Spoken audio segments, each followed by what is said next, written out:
بسم اللہ الرحمن الرحیم نحمدہ ونصلی علی رسولہ الکریم اما بعد فاعوذ باللہ من الشیطان الرجیم بسم اللہ الرحمن الرحیم سبحان الذي اسرى بعبده ليلا من المسجد الحرام الى المسجد الاقصى الذي باركنا حوله لنريه من آیاتنا۔ محترم حضرات،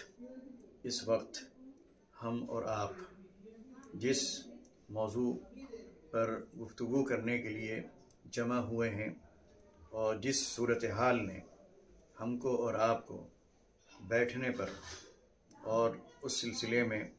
تبادلہ خیال کرنے پر مجبور کیا ہے، وہ صورتحال بڑی نازک ہے۔ ایک طرف نازک ہے اور ایک طرف بڑی تکلیف دہ ہے اور ساتھ ساتھ بڑی حیرت ناک بھی ہے۔ تکلیف دہ اس طور پر کہ جب ہم تصویریں دیکھتے ہیں یا جب ہم خبریں سنتے ہیں،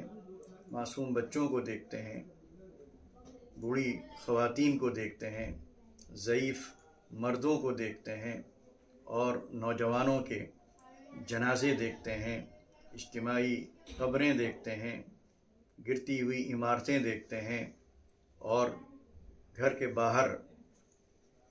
بوڑھوں کو، کمزوروں کو، بیماروں کو اس حال میں دیکھتے ہیں کہ نہ ان کو پانی مل رہا ہے اور نہ ان کو کھانا مل رہا ہے۔ دوسری جو سہولتیں ہوتی ہیں یا ضرورتیں ہوتی ہیں وہ تو چھوڑیے، اس سے بڑھ کر ظلم اور کیا ہوگا کہ پانی بند کر دیا جائے، کھانا بند کر دیا جائے، دوائیں بند کر دی جائیں۔ تو یہ بات بڑی ہی تکلیف دہ ہے، بڑی ہی تشویشناک ہے۔ لیکن اس کے ساتھ ساتھ حیرت کی بات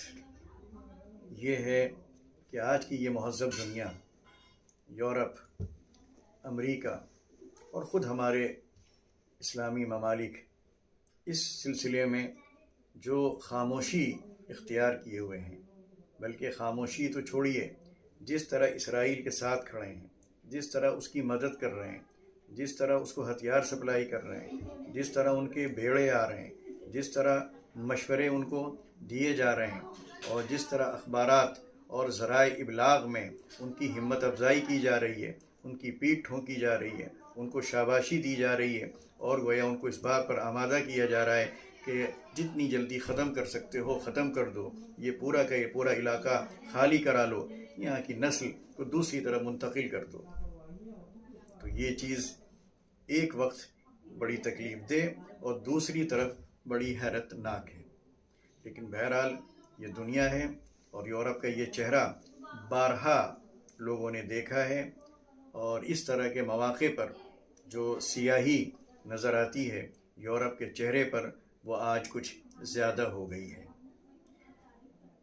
مسئلہ فلسطین پر بہت کچھ لکھا گیا اور بہت کچھ بیان کیا گیا، بلکہ یہاں تک کہا جاتا ہے کہ جتنا کام مسئلہ فلسطین پر ہوا ہے، جتنی کتابیں اس پر تیار کی گئی ہیں، جتنا لٹریچر اس مسئلے پر ملتا ہے، شاید ہی کسی مسئلے پر ملتا ہو۔ دنیا اس مسئلے سے پوری طرح واقف ہے، وہ جانتی ہے کون حق پر ہے اور کون ناحق، کون ظالم ہے، کون مظلوم ہے۔ لیکن یہ دور اسی کا ہے جس کے پاس لاٹھی ہو اسی کی بھینس، لہٰذا طاقت کے آگے لوگ جھکتے ہیں۔ آج اسی طاقت کے آگے دنیا جھک رہی ہے، جبکہ موجودہ صورتحال سے اندازہ یہ ہوتا ہے کہ جس طاقت کا پروپیگنڈا کیا جا رہا تھا، جس طاقت کا چرچا تھا ہر شخص کی زبان پر، جس طاقت کا نام تھا، آج اس کے غبارے کی ہوا نکل گئی۔ کوئی ملک نہیں اس معاملے میں کودا، کسی ملک نے کوئی مدد ان نہتے نوجوانوں کی نہیں کی جو کل تک پتھروں سے لڑتے تھے، غلیل سے لڑتے تھے، لیکن آج وہ راکٹ داغ رہے ہیں، پورا مقابلہ کر رہے ہیں، ان کے پاس بھی ہتھیار ہیں اور وہ اپنے اس مقدس مقام کی حفاظت کے لیے ہر طرح کی قربانی دینے کو تیار ہیں۔ مسجد اقصیٰ کی جو اہمیت ہے دینی نقطہ نظر سے، اس کا یہ تقاضا ہے کہ اس کے لیے جو کچھ بھی کیا جا سکتا ہو وہ کیا جائے۔ وہ جگہ ایسی ہے کہ جو پہلا قبلہ ہے، جس کی طرف رخ کر کے نبی علیہ الصلاۃ والسلام اور صحابہ کرام رضوان اللہ علیہم اجمعین نے نمازیں پڑھی ہیں۔ جہاں یہ وہ خطہ ہے جہاں سے آپ کو معراج ہوئی ہے، یہ وہ خطہ ہے جہاں انبیاء علیہ السلام کی بعثت ہوئی ہے، اور یہ وہ جگہ ہے جہاں بڑی تعداد میں ان کی تدفین ہوئی ہے۔ اور ابراہیم علیہ السلام عراق سے وہاں آتے ہیں ہجرت کر کے، لوط علیہ السلام آتے ہیں، موسیٰ علیہ السلام آتے ہیں، یعقوب علیہ السلام وہیں مدفون، یوسف علیہ السلام وہیں مدفون، اسحاق علیہ السلام وہیں مدفون، ابراہیم علیہ السلام وہیں مدفون، موسیٰ علیہ السلام وہیں مدفون۔ تو وہاں کی جو اہمیت ہے وہ قرآن کریم کی آیات کا جب آپ مطالعہ کریں گے تو آپ کو اندازہ ہوگا کہ جہاں جہاں اس خطے کا تذکرہ آیا ہے وہاں یہ کہا گیا ہے کہ اللہ تعالیٰ نے اس پورے خطے کو اور اس کے ارد گرد کے علاقے کو اور اس کے اطراف کو بڑی برکتوں سے نوازا ہے۔ یہ ہمارے نوجوانوں کی ذمہ داری ہے کہ اس مقدس مقام کی حفاظت کریں، اور وہ اپنی جانیں دے کر اس کی حفاظت کر رہے ہیں۔ ہمارا معاملہ کیا ہے؟ ہم یہاں سے ان کی کیا مدد کر سکتے ہیں؟ سب سے پہلی مدد ہم ان کی دعاؤں سے کر سکتے ہیں۔ دوسری مدد لوگوں کو سمجھا کر اور ان کے حق میں رائے ہموار کر کے کر سکتے ہیں۔ لوگوں کے سامنے مسئلے کی صحیح نوعیت رکھ کر ان کو اس سلسلے میں واقف کرا کے کر سکتے ہیں، اور لوگوں کو یہ بتا کر کہ غاصب کون ہے، قبضہ کون کر رہا ہے، باہر سے کون آیا ہے، زمین زبردستی کون حاصل کر رہا ہے، کون اصل اس کے حقدار کو وہاں سے نکال رہا ہے، ان کو در بدر ٹھوکریں کھانے پر مجبور کر رہا ہے، ان کو جلا وطن کر رہا ہے اور ان کو ہجرت پر آمادہ کر رہا ہے تاکہ وہاں وہ اپنی کالونیاں بسائے، اور باہر جو دوسرے یہودی آباد ہیں مختلف ملکوں میں ان کو وہاں سے لا کر وہاں بسایا جائے۔ وہاں کے اصل باشندوں کو نکالا جا رہا ہے اور باہر کے لوگوں کو وہاں لا کر بسایا جا رہا ہے۔ اس سے بڑھ کر ناانصافی اور کیا ہو سکتی ہے؟ لیکن پوری دنیا اس ناانصافی میں ناانصافی کرنے والے کے ساتھ ہے۔ اس سلسلے میں جو ہمارا جذبہ ہونا چاہیے، جو ہماری کیفیت ہونی چاہیے، وہ اس طرح کی نہیں نظر آتی جیسا کہ ہونی چاہیے۔ وہ درد، وہ دکھ، وہ تڑپ، وہ بے قراری جو ہمارے اندر ہونی چاہیے اور ہر موقع پر اس کا اظہار ہونا چاہیے۔ ہماری تو حقیقت یہ ہے کہ نیند اڑ جانی چاہیے، ہمیں کھانے میں مزہ نہیں آنا چاہیے، لیکن وہ محبت، وہ تعلق جو ایک مسلمان کا دوسرے مسلمان سے ہوتا ہے وہ اب اتنا کمزور ہوتا جا رہا ہے کہ بظاہر اب کوئی اثر پڑتا ہوا نظر نہیں آتا ہے۔ جبکہ نبی علیہ الصلاۃ والسلام کا ارشاد ہے کہ مسلمان تو ایک جسم کی طرح ہے، جسم کے ایک حصے کو تکلیف ہوتی ہے تو دوسرا حصہ وہ تکلیف پوری اسی طرح محسوس کرتا ہے جس طرح اس حصے کو تکلیف ہو رہی ہے۔ لیکن آج کیا ایسا ہے؟ تو بظاہر تو ایسا نہیں لگتا ہے۔ ایک زمانہ تھا کہ عموریہ میں ایک خاتون برقع پوش، ان کے ساتھ زیادتی ہوتی ہے اور وہ جب احتجاج کرتی ہیں تو ان کو تھپڑ مارا جاتا ہے، پھر جب وہ احتجاج کرتی ہیں تو پھر ان کو تھپڑ مارا جاتا ہے اور ان کے منہ سے ایک آواز نکلتی ہے، ایک صدا نکلتی ہے، واہ معتصمہ، اے معتصم، ہائے معتصم میری مدد کرو۔ تو وہاں ٹھٹے لگائے جاتے ہیں، مذاق اڑایا جاتا ہے کہ کہاں معتصم اور کہاں تم، ہزاروں میل کا فاصلہ ہے، تمہاری آواز ایک فرلانگ نہیں پہنچ سکتی، وہاں تک کیسے پہنچ جائے گی؟ لیکن ایک نوجوان مسلمان وہ کھڑا دیکھ رہا ہے، اس پر اس کا سخت اثر پڑتا ہے اور وہ کہتا ہے کہ یہ آواز میں معتصم تک پہنچاؤں گا، اور وہ گھوڑے کو دوڑاتا ہے، رات دن ایک کر دیتا ہے، کسی طرح معتصم تک پہنچتا ہے اور معتصم سے جا کر یہ کہتا ہے کہ ایک مسلمان خاتون کی وہاں پر عموریہ میں بے عزتی کی جا رہی ہے، اس کا برقع اتارنے کی کوشش کی جا رہی ہے اور وہ آپ کو آواز دے رہی ہے، وہ صدا لگا رہی ہے۔